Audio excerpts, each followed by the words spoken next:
welcome back here on Prime Morning. It's time for us to get into our conversation. And this morning I've been joined by my brothers who are always, trying as much as possible to represent their political parties and for the interest of Ghana and the development of Ghana as well. So, yes, we're excited to have them. Yeah, Pientin is here today. And I've got a very serious conversation with him.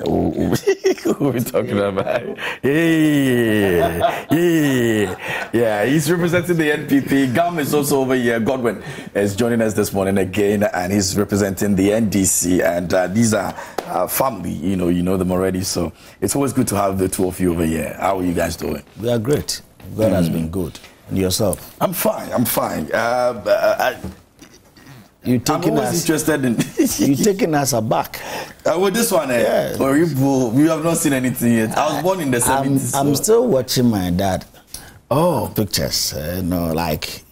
You are bringing that. The oversize. The oversize, and then see, you should have. This thing goes with what we could used to call galanty. Galanty. I did that last week. I wore the galanty last week. I still have my dad's own that is did around 68. You're keeping them? He's keeping it. I don't know what. It gives me a lot of. It reminds him back. It takes him back. Yeah. So when he do this and he sees it, he feels young, but he's 78. God bless him. Let me say good morning to him. Opening comments, wherever you are this morning, I salute you. 70 years ago, he's a great man. Nice. Fashion is not static. That's true. Yes. It evolves. And even today, we're doing more of this. Most of the musicians are all doing. Yeah, I saw this guy. What's his name? No, the Konongo guy. Whiskey. The Konongo young. Blacko. There's another. They baptized. There's another Teshi guy. Okay. I love his hip life. He's a young hip life. He's a popular guy. I'm not good with their names, but he's a Teshi guy. He has this Sakura hair. Oh, Kim Promise. Kim Promise. Kim Promise. I think this style of fashion is coming back. Yeah, it's coming back. Yes, it's coming back. It has not taken over yet. Yeah. But I can see it's coming back. Seriously. As you are saying, my dad also used to wear some of those things. When they call it bola. Yeah, bola. When you watch their pictures, those times I used to laugh at my dad and ask myself, what is this? And you remember this particular haircut that these days we used to do? This particular the punk. Yeah, that's what they used to do. Ochame's own is half bow. Oh, okay. Yes, that's what they used to do. And anytime you watch their pictures, with this you ask yourself, what is this? But this what they'll give you what a we are doing now, after 2 or 3 weeks. Yeah, the motorway. So as for fashion, it evolves. Anyway, it's very interesting. Remember Amelie?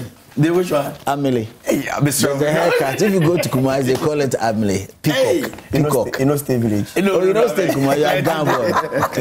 Anyway, but how's the constituency doing? We're doing great. We're doing great. Over the weekend, we were there. Okay. Families that were bereaved, so we had to go. And then in my constituent and more that part of the country, at the end of every month, it's time for funerals.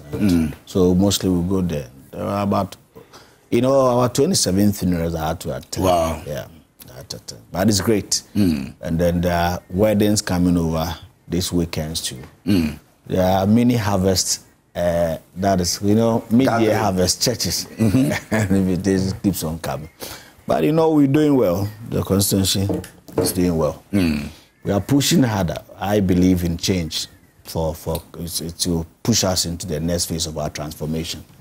But you have not changed your mind yet. No. There's no point changing in my mind. There's no point, because I believe there's a lot I will offer to the people. I think that relatively we are underdeveloped.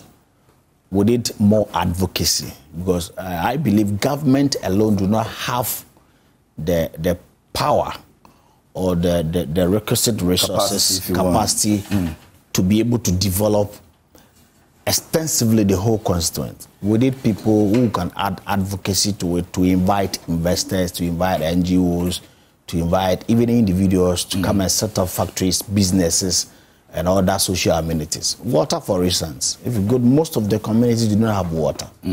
Through advocacy, we are getting people to come and dig boreholes and all those things. I've gotten an Islamic group that wants to go and build a mosque. Oh, okay. Because there's a community that trek for about 2 hours to go to church, to go to mosque. You understand? For me, it's not nice. And they, unfortunately, they also have the most worst roads. Their roads are no more travel. So Friday, if you want to go and worship your maker, and you have to walk for close to 2 hours. Yeah. And after, so I spoke with some NGOs, and they have agreed to go down, have a look at the place, and then put up a mosque for them. So I also believe advocacy will help lift the image, and I have no other option. I cannot stop, because it's a duty. I have to also use what God has given to contribute positively to the lives of the people, and that one I'm not relenting on it. Okay, great stuff. All right, so yeah. Sometimes I ask myself,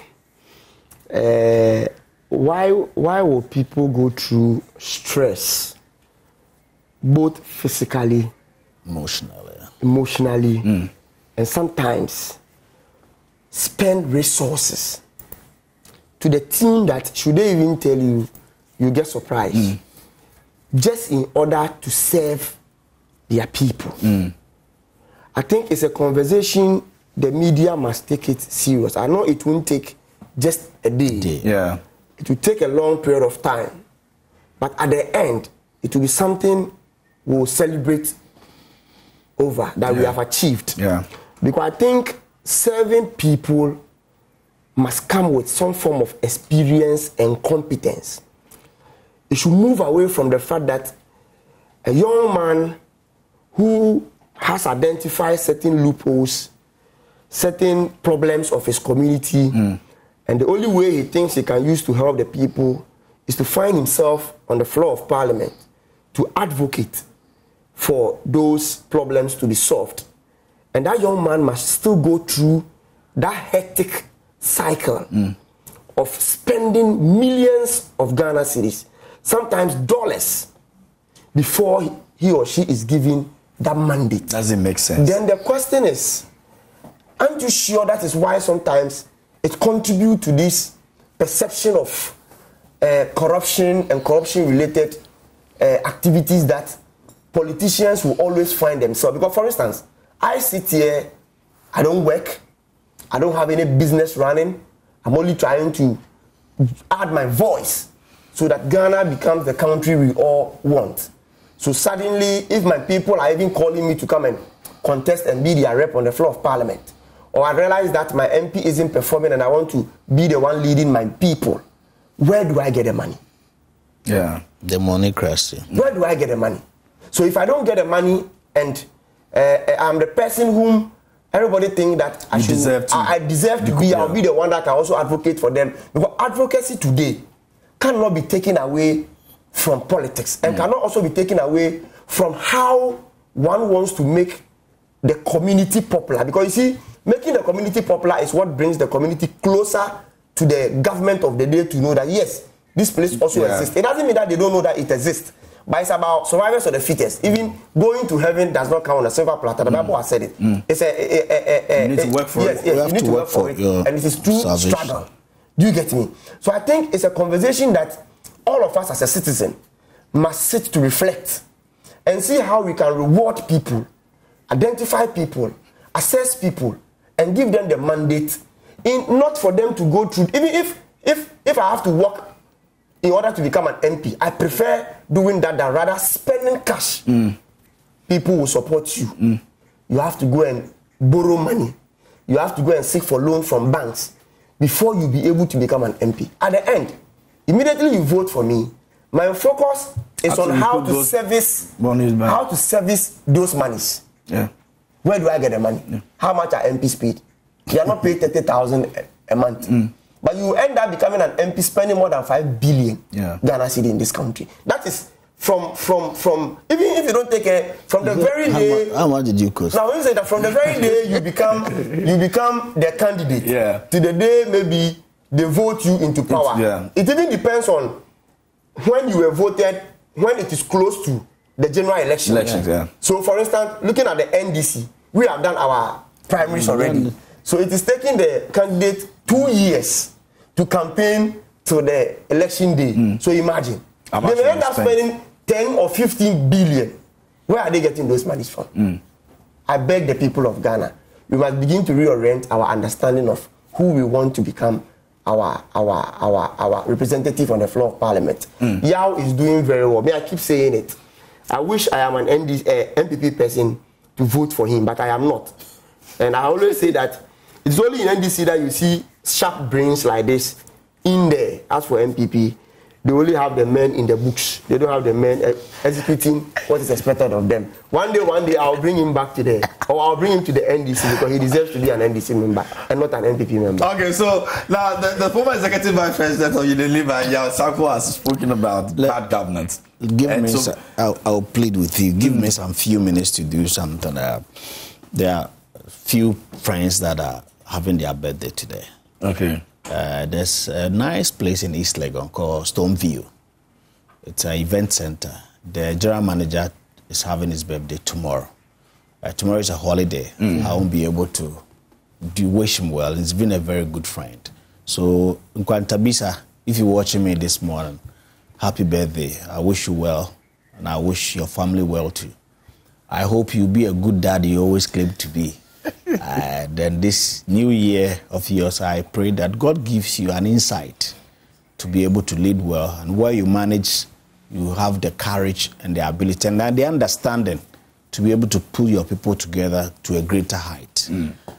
Second, tomorrow, I'm inviting all of you to Ofie. A very good friend of mine, Samia Oku, is organizing a walk at the mountains, Ekropon. So I'm inviting you. It's going to be one of the most engaging walk. It's going to be a sight. You know, Samia he has a charisma that carries people with him. So, Ofie, if you're watching me this morning, good morning. We are all coming for your program tomorrow. I know Joy Prime will be there. Oh, will be there. And then, you know, your Safari Valley, is within his constituent. Oh, nice. So from Ekropon to Adukrom, it's a shorter distance. So maybe after the walk, we might want to go and then have a look at the deers. That's for tomorrow. That's for tomorrow. Okay, so that's for tomorrow. We're coming. And then finally, come. Behind the scenes, we'll talk about it. And then my friend Pius, he's a MD for National Youth Authority, and he's doing well. He's cut short for completion of to build is a new program he's trying to do in his constituent, Esojamai. It's a great thing. So Pius, well done. We'll come and visit you. Okay. All right. Very well. And to all of you, we celebrate you this morning. God bless you. And let's keep making it possible for young men to get into places like, Godwin said. So we don't have to be looking for money elsewhere and be corrupt. Now, speaking about that, has been speaking about bad governance. Now it's extremely alarming. If you look at what is happening with our brothers and sisters at the other places, Niger is now going through that same process. And he's thinking that if we're not careful, bad governance would lead us into coup d'etat, which is something that everybody is scared of, that, we do not have to get to that point. What do you make of it from what is happening around? You think that we need to be extremely looking out for some of these things now? Thank you. And let me say good morning to you once again, and then good morning to your beautiful crew members. And then there's a lady here that has a pure Ghana Akan name. So anytime I want to encourage people, I say they are Akomia. You don't know how to pronounce Akan names. And names Eshedia Akomia. I say they are good morning. And then I'm told that I have a namesake here, Yabua. Oh yeah. So good morning to them. Anytime I'm here, I feel so comfortable. And because of your crew members. Yes, Yao, he's talking. And then I read on your sister news portal, My Joy Online. And he's been blunt. And I'm not surprised because he's a Thursday born. He's been blunt, and it's true.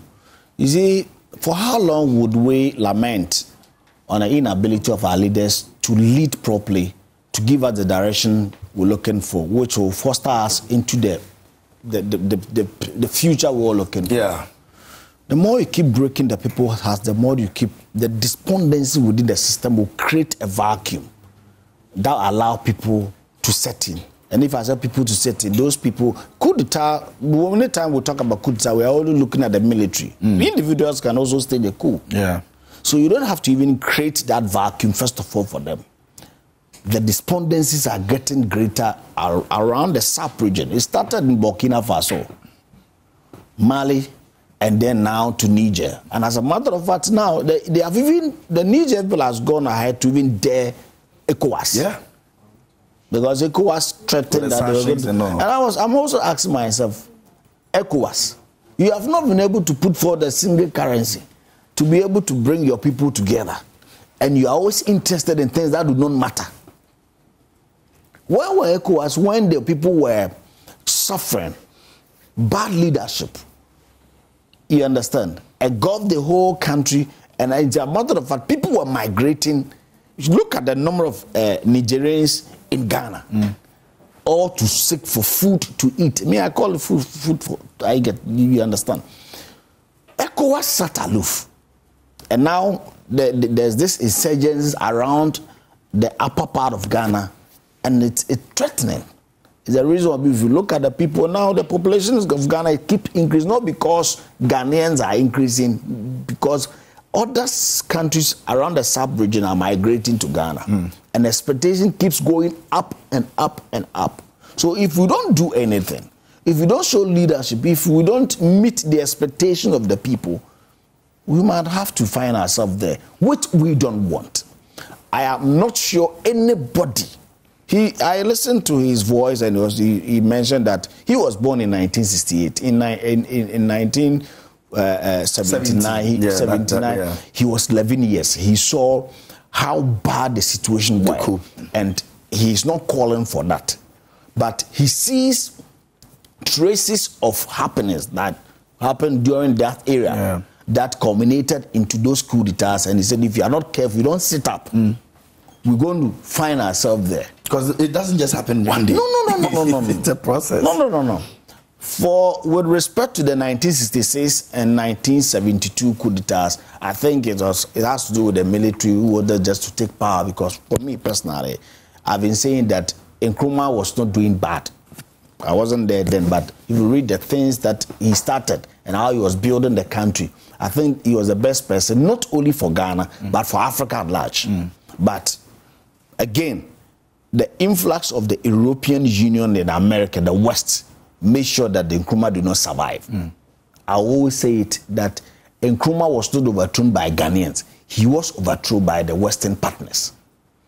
Just to truncate the development of Africa. 1972 was needless. You understand? However, if you look at the things that happened between 1972 and the despondencies within the economy, and how people were amassing wealth unnecessarily, and you could see the gap between the poor and the rich deepening and widening, it called for a certain Jerry John Rawlings and his people to take back the country from these people. It was not a good spectacle to behold, because lives were lost, families were rendered homeless, people had to run on exile and all that. We don't need any of those things, because it's not good. It actually broke the economy. We have to do PEMSCA, we have to run a whole lot of economic reforms which did not actually help us. And finally, as a people, we accepted ourselves and said, okay, we will choose for ourselves a democratic governance, hence the Fourth Republic. Under the Fourth Republic, we've had a series of administrations, but the truth is that holistically, the expectations of the people of Ghana have not been met. We're still battling with bad infrastructures. Talk of roads, hospitals. We still have hospitals without beds. We still have schools under tree. We still have communities that don't have drinkable waters.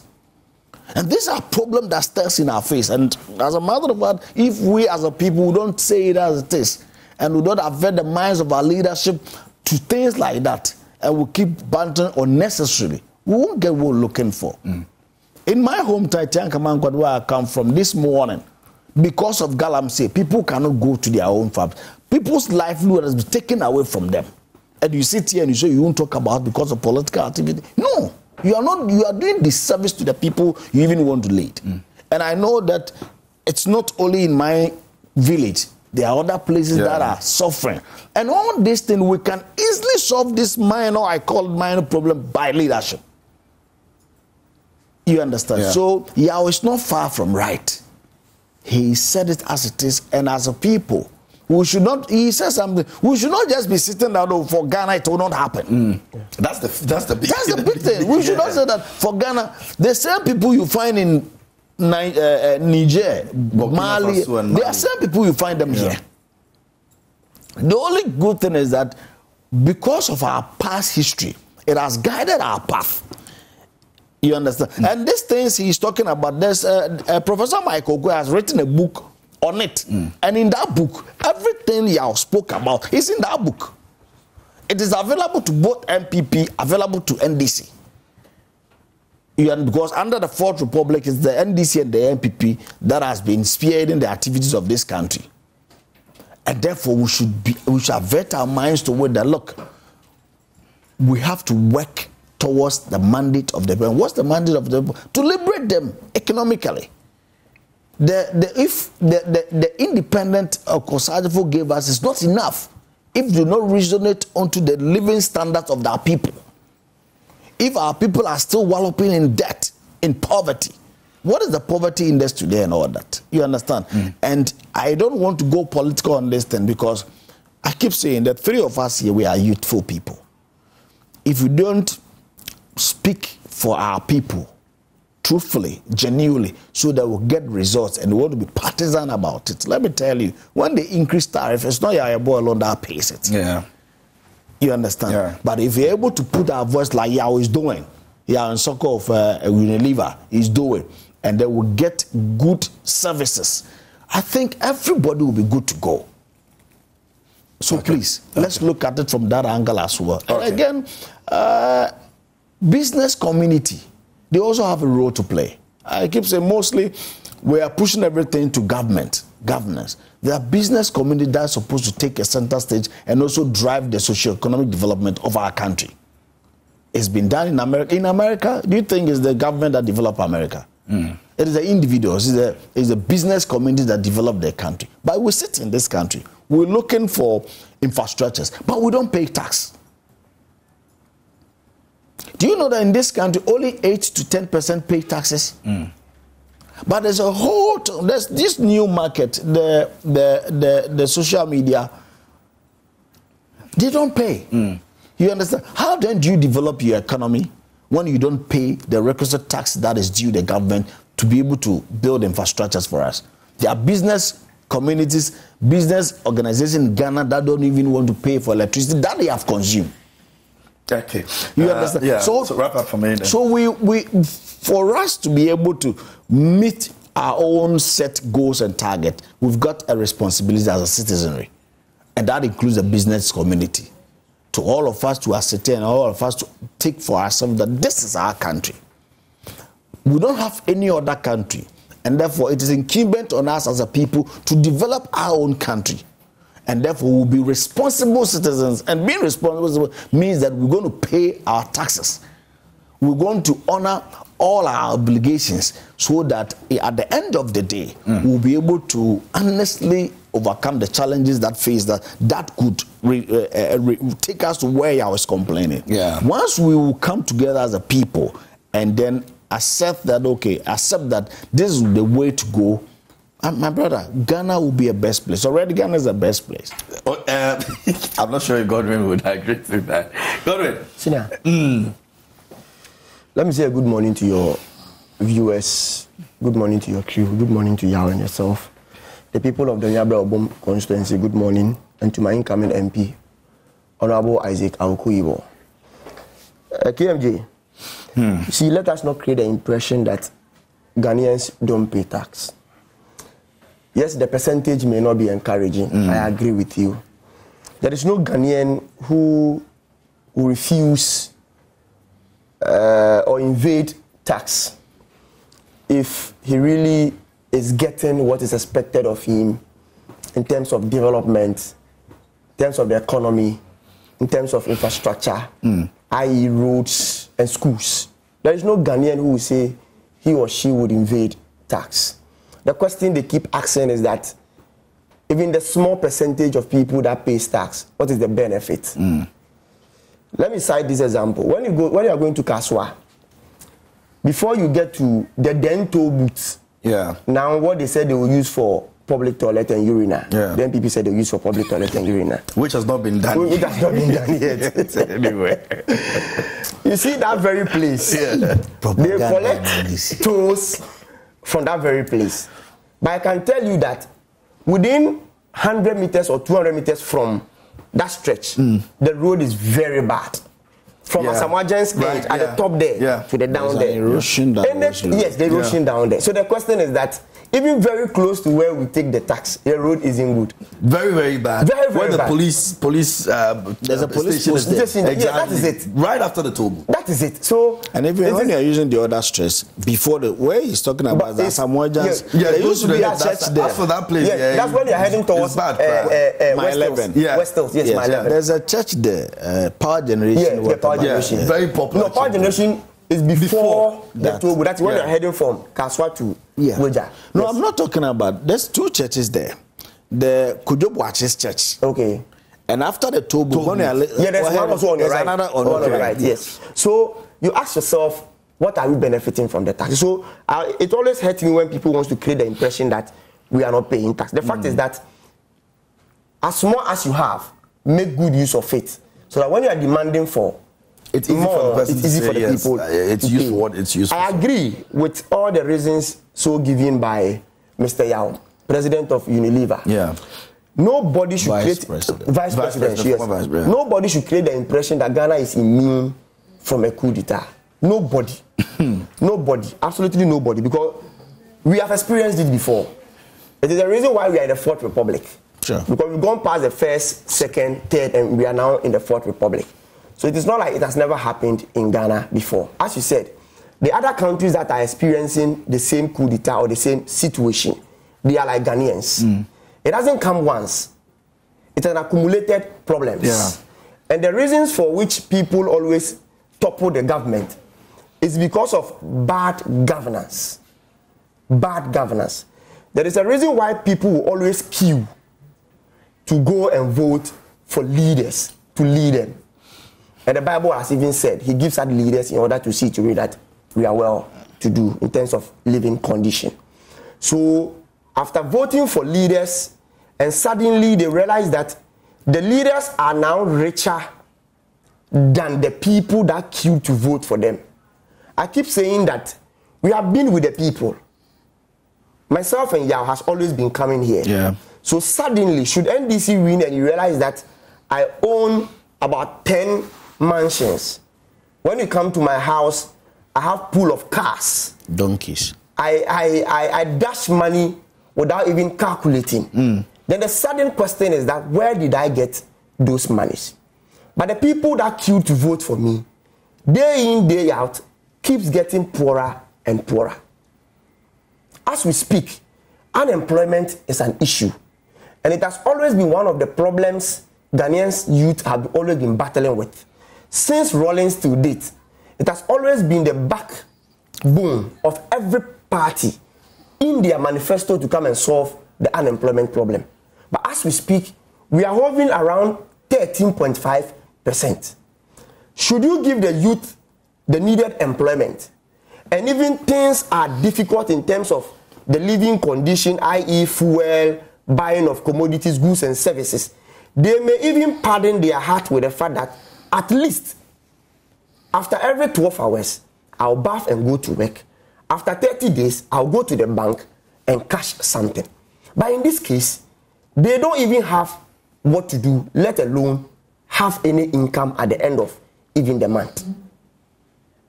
Do you get me? Aside that, two, we keep burdening them with a lot of taxes.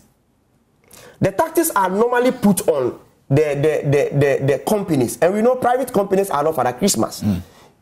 The fact that you give them a lot of taxes to pay, the end result is for the end consumer to pay for those taxes.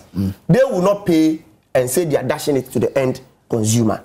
They will definitely put it on us.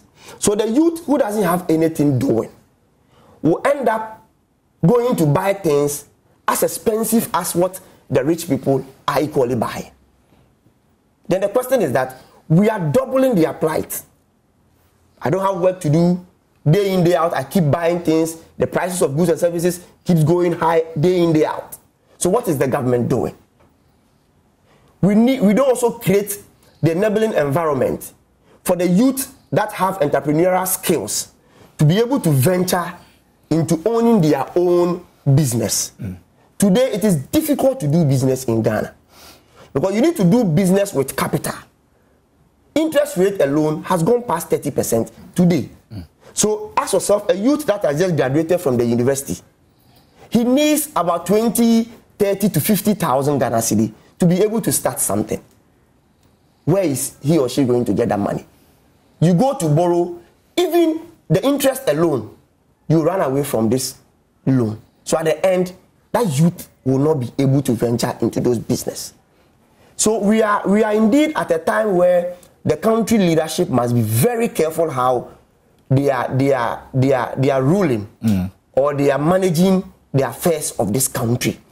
A lot of things are happening. You see, corruption is also one of the reasons which triggers coup d'etat or has triggered a lot of coup d'etat in most of the African countries. Because they believe most African leaders are corrupt. As I said earlier, they come to power with nothing.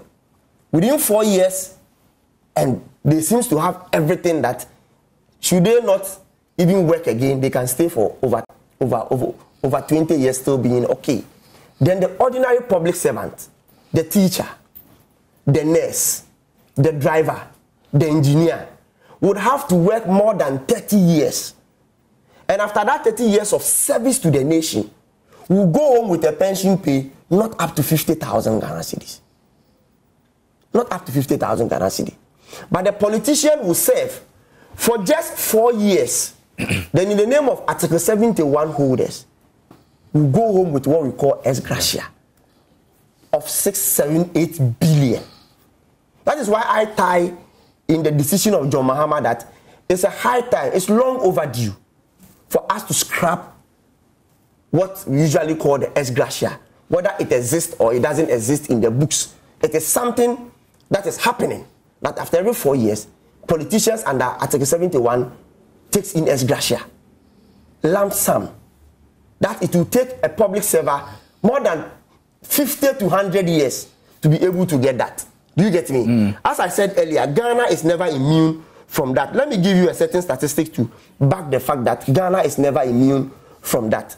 And Africa is one of the continents or region that has experienced the highest number of coup d'etat in the whole world. When you look at statistics published by the VOA, so far throughout the whole world, we have experienced 486 coups throughout the whole world. Out of it, Africa has experienced 214 attempted coups. It's only 108 that has failed. The rest has always been successful. When you go to Latin America, they have experienced attempted coup of 146. They have succeeded in 76. East Asia attempted 49, 22 successful, failed, sorry. Middle East attempted 44, 23 failed. Europe 17, 9 failed.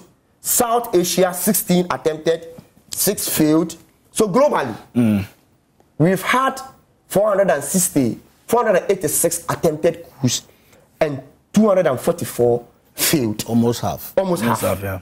Ghana, we have experienced 10 attempted coups and 5 have succeeded. When you go to Sudan, attempted 17 and 6. No, 4 has been successful.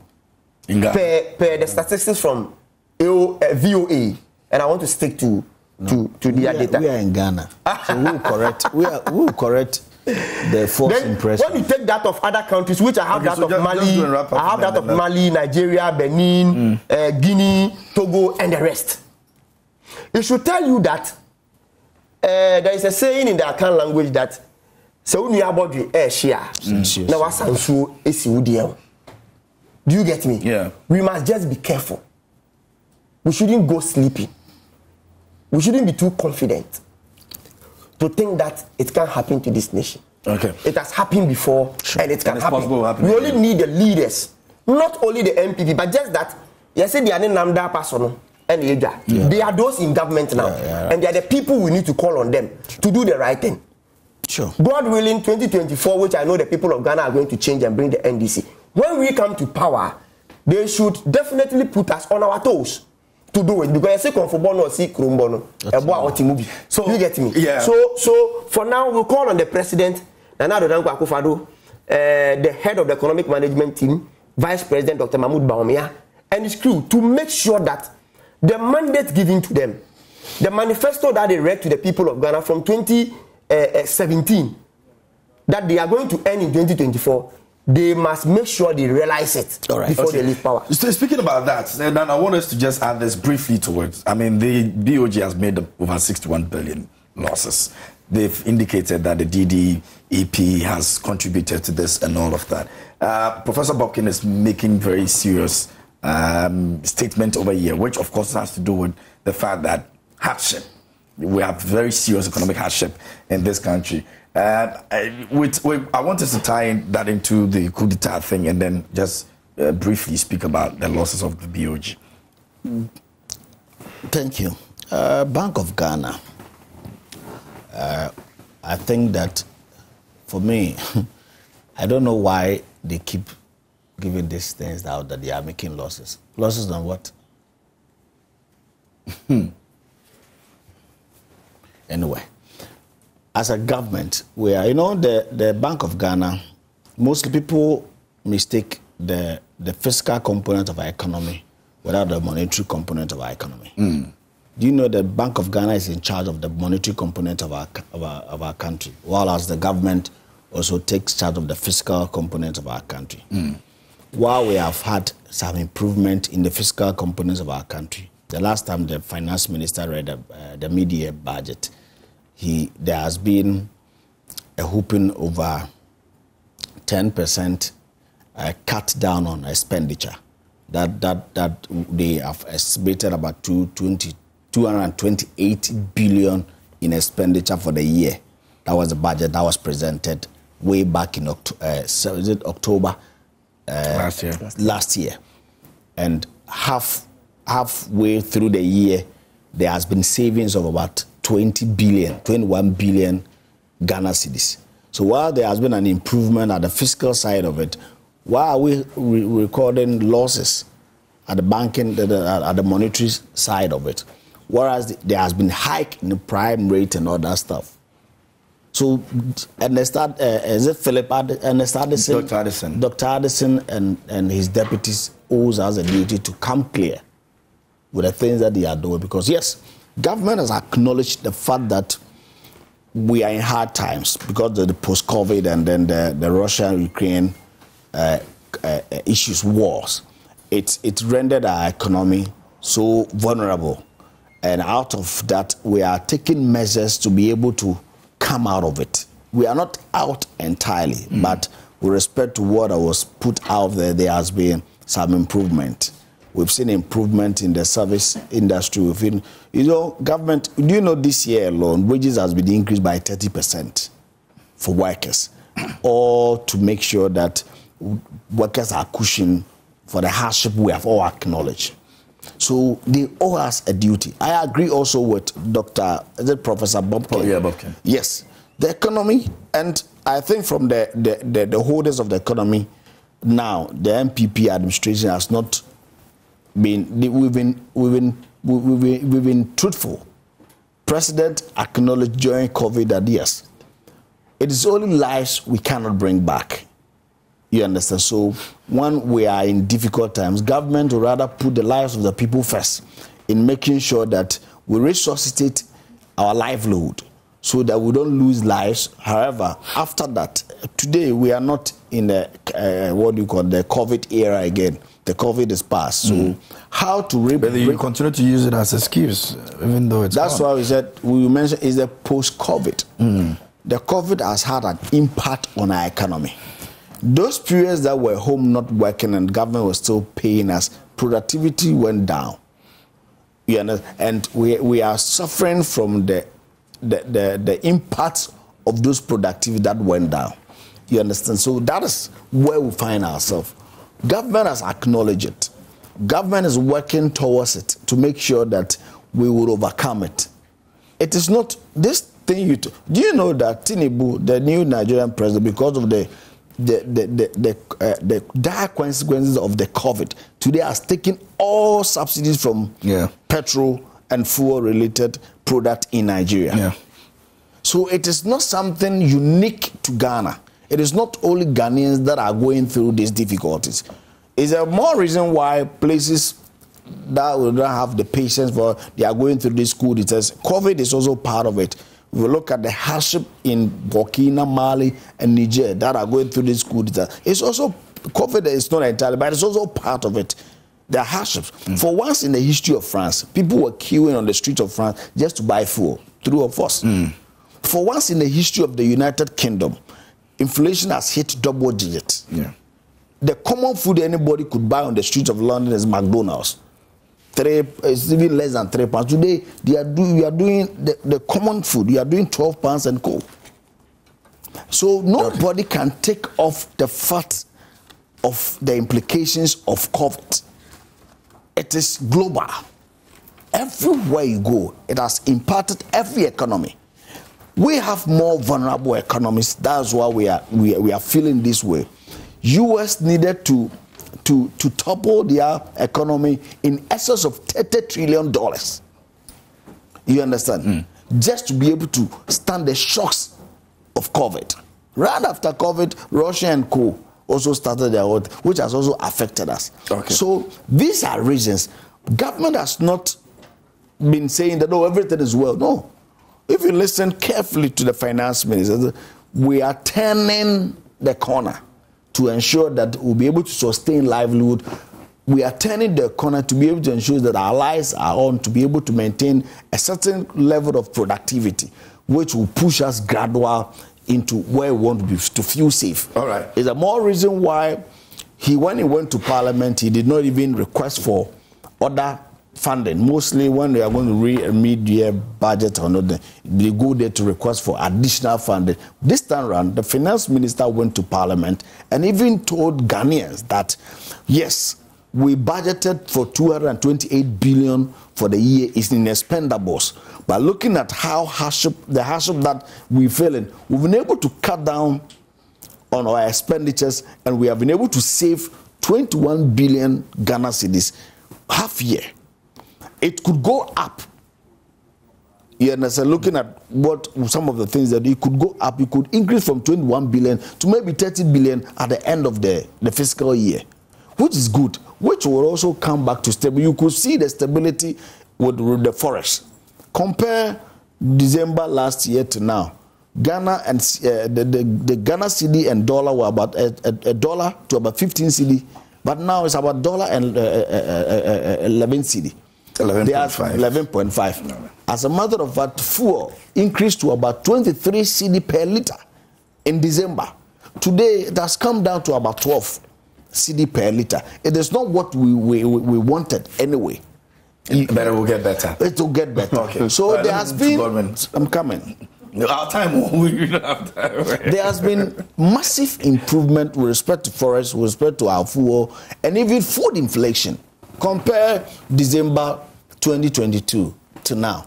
There has been some relative stability, which is good for us. We are doing well. We are not doing bad.